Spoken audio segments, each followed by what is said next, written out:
इस लेसन को लिखा है फ्रेंच नॉवलिस्ट अल्फोंसे डॉट ने।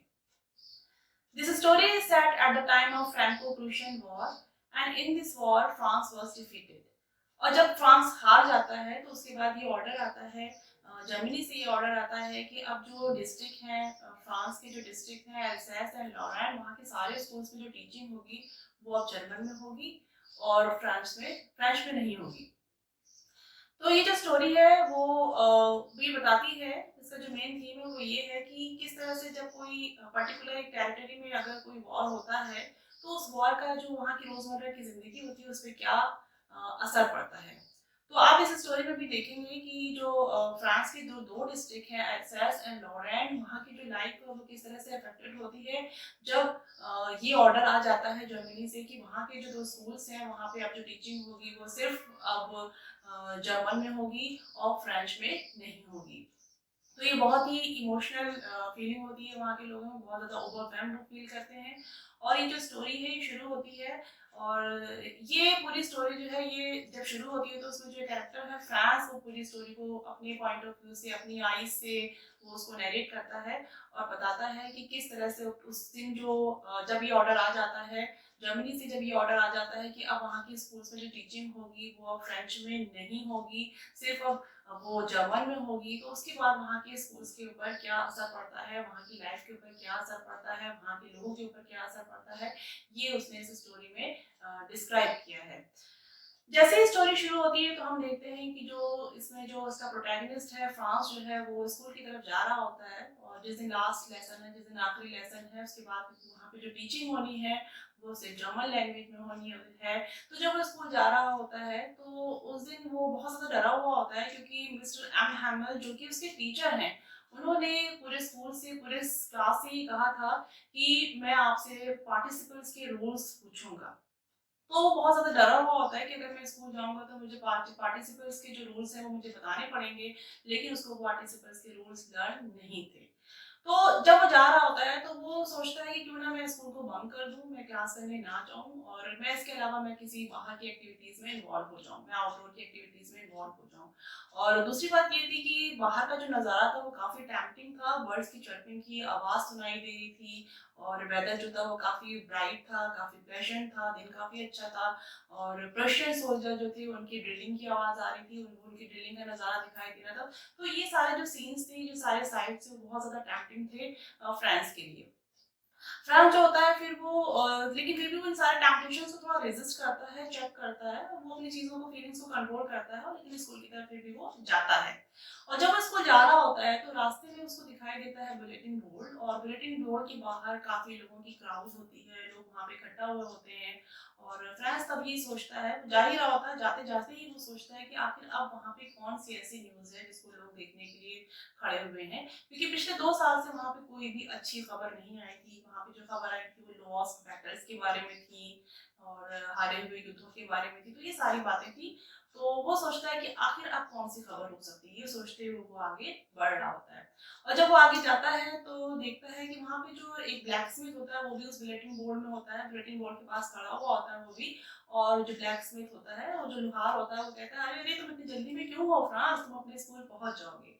फ्रांस को लगता है कि शायद मेरा मज़ाक उड़ा रहा है, लेकिन वो उसको एक टॉन्ट के रूप में उसको कह रहा होता है कि तुम स्कूल पहुँच जाओगे जल्दी, क्योंकि स्कूल जाने का तो कोई मतलब था ही नहीं आज, क्योंकि आज लास्ट लेसन होने वाला था। तो जैसे ही वो फिर आगे बढ़ता है तो स्कूल की तरफ जाने लगता है तो देखता है स्कूल के गार्डन में जब पहुँचता है तो वहाँ का जो साइड था वो बिल्कुल सॉलेंट था, बहुत ज़्यादा गंभीरता थी, बहुत ज़्यादा सन्नाटा था और कोई भी नॉइज़ नहीं था, बहुत सीरियस माहौल था, जस्ट लाइक संडे मॉर्निंग।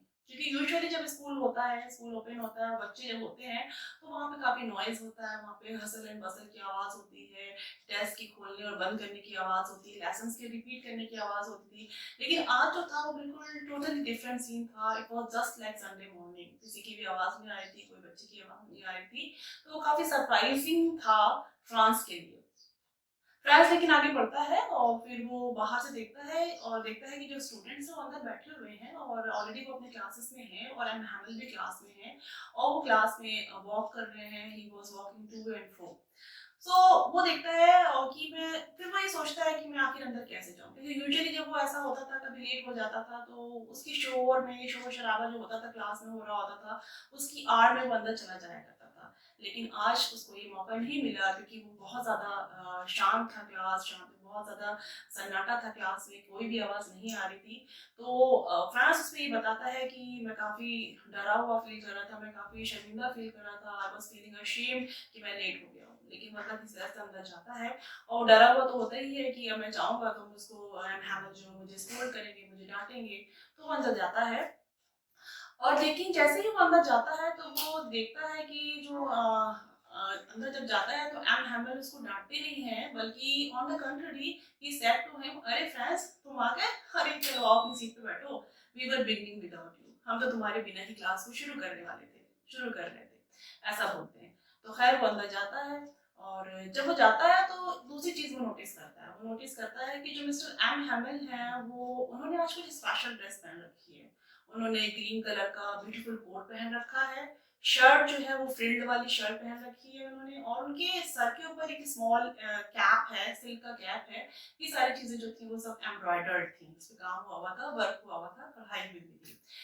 तो अब ये जो फ्रांस से मैं सोच रहा होता है कि आज ये इन्होंने स्पेशल ड्रेस पहन रखी है क्योंकि यूजुअली मिस्टर जो एम हैमिल थे वो ये जो ड्रेस पहनते थे कभी जब प्राइज डे होता था स्कूल में या कोई इंस्पेक्शन होता था तभी वो पहनते थे, अदरवाइज वो ऐसी खास ड्रेस नहीं पहनते थे। तो खैर वो जाता है और अंदर जाकर के देखता है, अंदर बैठता है, टीचर को देखता है और टीचर के अलग तरीके की ड्रेस को देखता है कि आज डिफरेंटली ड्रेस्ड अप होकर के आए हैं। सब कुछ बिल्कुल बहुत ज़्यादा सॉलेन होता है, बहुत ज़्यादा सन्नाटा होता है और इसके अलावा दूसरी चीज़ जो होती है वो बहुत ज़्यादा सरप्राइजिंग थिंग होती है फ्रांस के लिए, वो ये होती है कि जो क्लास का जो लास्ट बेंचेस थी वो ऑक्यूपाइड थी, जो हमेशा खाली रहती थी। वैसे यूजुअली वो खाली रहती थी लेकिन आज वो ऑक्यूपाइड थी और वहाँ पे बच्चे नहीं बैठे हुए थे, वहाँ पे स्टूडेंट्स नहीं बैठे हुए थे, बल्कि वहाँ पे विलेज के उस गांव के जो एल्डरली पीपल थे जैसे farmer mayor, farmer postmaster, old Hauser, ये लोग बैठे हुए थे। तो ये बहुत ही ज़्यादा सरप्राइजिंग बात थी फ्रांस के लिए कि आखिर ये लोग यहाँ पे क्या कर रहे हैं, ये लोग यहाँ पे क्यों बैठे हुए हैं। तो खैर वो जब ये सोच ही रहा होता है, ये सब चीज़ों के बारे में थोड़ा सरप्राइजिंग फील कर ही रहा होता है कि उनकी ड्रेस को लेकर के एम हैमल की और जो ओल्ड पीपल बैठे होते हैं वो सोच ही रहा होता है। तभी एम हैमल जो होते हैं वो पोडियम पे जाते हैं और बोलते हैं कि student this is my last lesson, आज मेरा लास्ट लेसन है फ्रेंच में और कल से नया मास्टर आ रहा है, नया टीचर आ रहा है और वो आपको अब जो टीचिंग होगी वो यहाँ पे वो जर्मन में होगी, फ्रेंच में नहीं होगी। So these words were thunder clap for France. France को ये बहुत ज़्यादा शॉकिंग वर्ड्स लगते हैं, ये जो पूरा सेंटेंस था बहुत ज़्यादा शॉकिंग हो जाता है जब वो ये सुनता है कि कल से उसके स्कूल में जो टीचिंग होने वाली है वो अब फ्रेंच में नहीं होगी बल्कि जर्मन में होगी। तो अब उसको समझ में ये आ जाती है बात कि यही बात जो थी वो बुलेटिन बोर्ड पे लगी हुई थी कि यहाँ पे जो अब हमारे जो डिस्ट्रिक्ट है एस एंड लॉरेन, यहाँ पे जो टीचिंग होने वाली है वो अब फ्रेंच में नहीं होगी, वो जर्मन में होगी। ये बात उसको अब रियलाइज़ वो कर लेता है, उसको समझ में आ जाती है। खैर वो बहुत ज़्यादा सॉरी फील करता है इसके बाद फ्रांस को लगता है कि कितना लैंग्वेज जो फ्रेंच लैंग्वेज है वो कितनी प्यारी लैंग्वेज है, उसको कभी उसने उसको बॉदर नहीं किया, हमेशा उसने उसको फॉर ग्रांटेड लिया, हमेशा उसने कभी भी बहुत ज़्यादा उसने लिखना भी नहीं सीखा, उसको लिखना भी फ्रेंच नहीं आता है कि अब ये जानना कि अब तो उसको वो लैंग्वेज पढ़नी नहीं है, तो ये काफ़ी डिसअपॉइंटिंग बात थी उसके लिए। वो काफ़ी डिसअपॉइंटेड फील करता है कि अब वो कभी भी उस लैंग्वेज को नहीं बोल पाएगा, नहीं पढ़ पाएगा और जिसके लिए कभी भी उसने बहुत ख़ास बॉदर नहीं किया था। और धीरे धीरे उसको ये बात भी समझ में आती है कि हाँ, इसका मतलब यही हुआ कि जो क्लास में जो ओल्ड पीपल बैठे हुए थे और क्यों जो एम हैमल थे उन्होंने फाइन ड्रेस पहन रखी थी, ये सारी बात उसका समझ में आती है कि मिस्टर एम हैमल ने भी लास्ट लेसन के रेस्पेक्ट में उन्होंने नई ड्रेस पहन रखी थी आज के दिन में। और जो पुराने लोग जो बैठे हुए थे, जो एल्डरली पीपल बैठे हुए थे, वो भी शायद रेस्पेक्ट देना चाहते थे फ्रेंच लैंग्वेज के लिए, एम हैमल के लिए, क्योंकि उन्होंने पूरी अपनी ज़िंदगी के 40 साल इसी स्कूल को दिए थे, 40 साल की उन्होंने सेवा दी थी, फेथफुल सर्विस दी थी, जिसको रेस्पेक्ट करने के लिए और अपने कंट्री को रेस्पेक्ट देने के लिए ही वो ओल्ड पीपल वहाँ बैठे हुए थे, जो अब उनका नहीं था, जो जर्मन के हाथों में आ गया था। इसके बाद एम हैमल क्लास में होते हैं, तभी जो है फ्रांस जो होता है वो उसका टर्न आता है बताने का रूल्स ऑफ पार्टिसिपल्स का। इन सब चीज़ों के बारे में जब वो सोच ही रहा था तो उसका टर्न आता है कि तुमको रूल्स ऑफ पार्टिसिपल्स बताने हैं। लेकिन जैसे ही वो बताने के लिए खड़ा होता है तो वो वर्ड्स को मिक्सअप कर देता है, he was not able to tell, क्योंकि उसको पता ही नहीं था कि रूल्स ऑफ पार्टिसिपल्स होते क्या हैं। तो वो काफ़ी अशेम्ड फील करता है, काफ़ी शर्मिंदा फील करता है, वो बता नहीं पाता है, उसके वर्ड्स में वही वो मिक्सअप करने लगता है, बोल नहीं पाता है वो। तो खैर मिस्टर एम हैमल जो करते हैं वो फ्रांस से ये बोलते हैं कि तुम्हें मैं डांटूंगा नहीं, I will not scold you, क्योंकि ये तुम्हारा कसूर नहीं है, you are not to be blame. हमें मालूम है कि हम लोगों के साथ सबके साथ क्या हुआ है। हमेशा जो एल्सैस है और हम लोग हैं, यहाँ के जो लोग हैं, वो हमेशा हर चीज़ों को फॉर ग्रांटेड लेते हैं। उन्होंने फ्रेंच लैंग्वेज को भी हमेशा फॉर ग्रांटेड लिया। उन्होंने हमेशा यही सोचा कि कल पढ़ लेंगे, अरे चलो बहुत सारा टाइम है, कल पढ़ लेंगे। लेकिन बहुत ही ख़राब हम लोगों ने ये सोचा, और जिसकी वजह से आज हमें ये दिन देखने को मिल रहा है शायद। और जो जर्मन थे, वो जो जर्मन है वो क्या सोचेंगे, जो पुअर रेचेस हैं, जो जर्मन सोल्जर्स हैं, वो क्या सोचेंगे कि ये लोग कहते हैं कि फ्रेंच मैन है, लेकिन ना तो उनको फ्रेंच लैंग्वेज लिखनी आती है और ना ही उनको बोलनी आती है। तो उसके बाद फ्रेंच मिस्टर एंड हम उसको कहते हैं कि तुम ही इसके लिए कसूरवार नहीं हो, हम सभी इसके लिए कसूरवार हैं, we are all to be blame for all this. और सबसे बड़ी बात यह है कि जब कभी भी तुम स्कूल जाते थे तो तुम्हारे जो माता पिता हैं, तुम्हारे जो पेरेंट्स हैं, उन्होंने कभी बॉदर नहीं किया कि तुम्हें पढ़ना चाहिए। हमेशा उन्होंने ये सोचा कि तुम जाकर के खेतों में काम कर लो, फील्ड्स में काम कर लो या मिल्स में काम कर लो, ताकि थोड़ा पैसा कमा सको। और क्या मैं भी तो बहुत ज़्यादा इसके लिए ब्लेम, मेरे पर भी ब्लेम होना चाहिए, क्योंकि मैंने हमेशा तुमको यही कहा कि जाओ मेरे फ्लावर्स पे तुम जाके पानी डाल दो। मैंने तुम्हें कभी ये नहीं कहा कि तुम मेरे क्लास अटेंड कर लो, मैंने ये कह दिया उसके बजाय कि जाओ तुम मेरे फ्लावर्स पे पानी डाल दो। और जब कभी मुझे फिशिंग के लिए जाना होता था, क्या मैंने तुम्हें क्लास के लिए तुमको छुड़वाया नहीं? मैंने ये नहीं कहा कि ठीक है तुम क्लास मत करो, तुम चले जाओ पेड़ों पे जाकर के पानी डालो। या फिशिंग के लिए जब मैं जाता था तो मैं तुम्हारी छुट्टी कर देता था। तो हम सभी लोग इसके लिए रिस्पॉन्सिबल हैं, क्योंकि हम लोगों ने कभी भी बहुत ज़्यादा उसको सीरियसली नहीं लिया। ये सबसे ज़्यादा प्रॉब्लम है। इसके बाद एमएमएल फ्रेंच लैंग्वेज के बारे में बताते हैं और कहते हैं कि French is the most beautiful, most clearest and logical language of the world.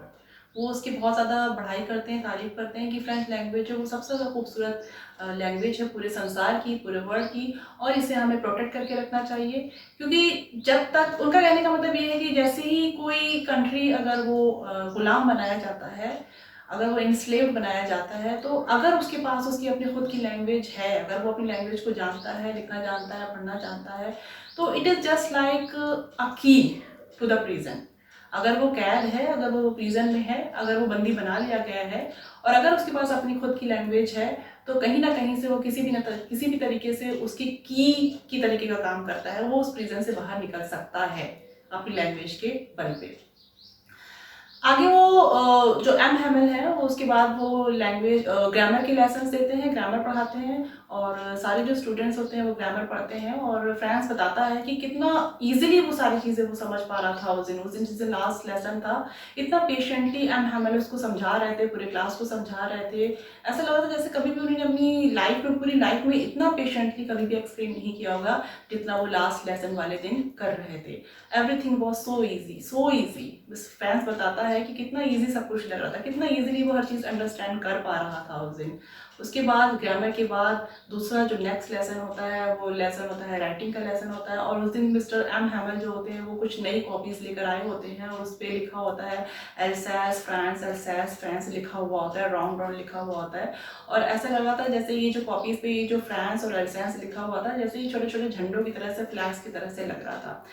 और जब क्लास में राइटिंग का क्लास चल रहा होता है तो सारे ही जो स्टूडेंट्स होते हैं क्लास में जो बैठे होते हैं, सब लोग जो बैठे होते हैं बिल्कुल खामोश होते हैं, बिल्कुल क्वाइट होते हैं, कोई भी आवाज़ नहीं आ रही होती है, सिर्फ पिन ड्रॉप साइलेंस होता है। सिर्फ एक आवाज़ आ रही होती है, और वो आवाज़ हो रही होती है स्क्रैचिंग ऑफ पेन्स की स्क्रैचिंग की आवाज़ कॉपीज़ पे आ रही होती है। और जब फ्रांस लिख रहा होता है तभी उसकी निगाह जो होती है वो रूफ की तरफ जाती है, छत की तरफ जाती है, और जब वो देखता है कि वहाँ पे जो पीजेंस हैं उनकी वो कू कर रहे हैं, उनकी कू की आवाज़ आ रही है, वो धीरे धीरे कू कर रहे हैं, तभी उसके दिमाग में अचानक से ये ख्याल आता है कि क्या ये जो जर्मन लोग हैं, क्या ये पीजेंस को भी जर्मन सिखा पाएंगे, क्या उनको भी ये गाना सिखा पाएंगे कि आप जर्मन में गाएं।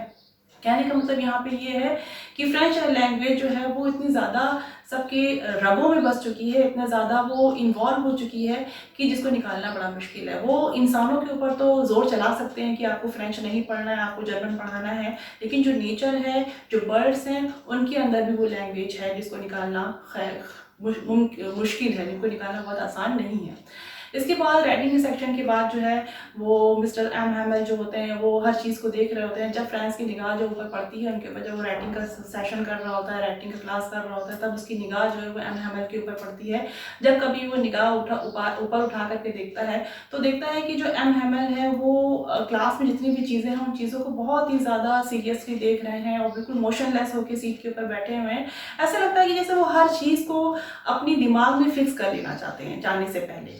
और जितनी भी चीज़ें जो थी वो जो 40 ईयर्स से जहाँ पे वो काम कर रहे थे, वो जो गार्डन था, वो जो क्लासरूम था जिसको 40 ईयर्स से देख रहे थे, वो सेम वैसे ही था, उसमें कोई बदलाव नहीं आया था। सब कुछ बिल्कुल वैसे ही था। सिर्फ एक बात थी कि जो सीट्स थी, जो बेंचेस थी, जो डेस्क थी, वो थोड़ी सी स्मूथ हो गई थी, घिस के वो स्मूथ हो गई थी, घिसने की वजह से वो स्मूथ हो गई थी। और जो उन्होंने एक होप वाइन की जो बेल लगाई थी, उन्होंने जो खुद लगाई थी, वो थोड़ी सी बड़ी हो गई थी, वो छत तक के आ गई थी। और जो वॉलनट का पेड़ था, जो अखरोट का पेड़ था, वो टॉल हो गया था, वो थोड़ा सा लंबा हो गया था। तो ये सारी चीज़ें देख करके, और ऊपर एक आवाज़ें आ रही थी जब वो क्लासरूम में थे, ऊपर आवाज़ें आ रही थी कि जो उनकी फैमिली मेम्बर्स जो थे वो सामान पैक कर रहे थे, टंग की आवाज़ आ रही। तो ये सारी चीज़ें बहुत ज़्यादा पेनफुल थी, बहुत ज़्यादा हर्टिंग थी, जिसकी वजह से एम हैमल थोड़ा इमोशनल भी हो रहे थे। लेकिन फिर भी एम हैमल ने इतनी हिम्मत रखी कि उन्होंने अपने सारे लेसन्स को लास्ट तक उन्होंने किया, सारे लेसन्स को लिया। और उसके बाद राइटिंग के लेसन्स के बाद जो हमारा लेसन आता है वो हिस्ट्री का लेसन आता है। फ्रांस बताता है कि हमारा हिस्ट्री का लेसन आते हैं जिसमें सारे बेबीज़ जो होते हैं और जितने भी लोग होते हैं सारे वो बाब बूब सब पढ़ रहे होते हैं, यानी जो प्राइमरी लेटर्स होते हैं फ्रेंच लैंग्वेज की, वो सारी चीज़ें पढ़ी जा रही होती हैं। ओल्ड हाउसर जो होता है वो पूरा पीछे बैठा हुआ होता है, वो पीछे बैठ करके प्राइमर लेकर के बैठता है और वो प्राइमरी चीज़ें पूरी पढ़ रहा होता है। और जब वो पढ़ रहा होता है तभी उसकी आवाज़ में एक इमोशन सा आता है, वो रोने सा लगता है जैसे वो, और उसकी आवाज़ में एक इमोशंस होते हैं जिसको देख करके पूरा क्लास जो होता है और जो फ्रेंड्स होते हैं उन लोग को हंसी भी आ रही होती है, लेकिन थोड़ा रोना भी आ रहा होता है। किस तरह से वो रो रहा होता है, ओल्ड हाउसर बहुत ज़्यादा इमोशनल फील करता है। तो ये देख करके काफ़ी हार्टिंग लगता है, काफ़ी डिसअपॉइंटमेंट लगता है, फ्रेंड्स को लगता है, पूरे स्कूल को लगता है, पूरी क्लास को लगता है। और उसके बाद ही जस्ट उसके बाद ही जो है वो ट्रम्पट्स की आवाज़ें आती हैं, ट्रम्पट्स की बिगुल की आवाज़ आती है। ऑपरेशन के जो सोल्जर्स होते हैं वो वापस आ जाते हैं, ड्रिलिंग से वापस आ जाते हैं। और मिस्टर एम हैमल जो होते हैं वो खड़े होते हैं, काफ़ी इमोशनल हो जाते हैं। खड़े होकर के उसके बाद वो बोलते हैं कि अब जब वो बोलने की कोशिश करते हैं तो वो बोल ही नहीं पाते हैं, क्योंकि उनके जो है इमोशंस की वजह से उनका गला जो होता है वो चोक हो जाता है, उनकी आवाज़ निकलती नहीं है, उनके गले से कोई आवाज़ ही नहीं निकलती है। और उसके बाद वो बोर्ड के ऊपर सिर्फ इतना लिख देते हैं, विव ला फ्रांस, यानी लॉन्ग लिव फ्रांस, ये लिख देते हैं। और उसके बाद क्लास को पूरे जेस्चर देते हैं, इशारा करते हैं कि class is dismiss now, school is dismiss now, you can go.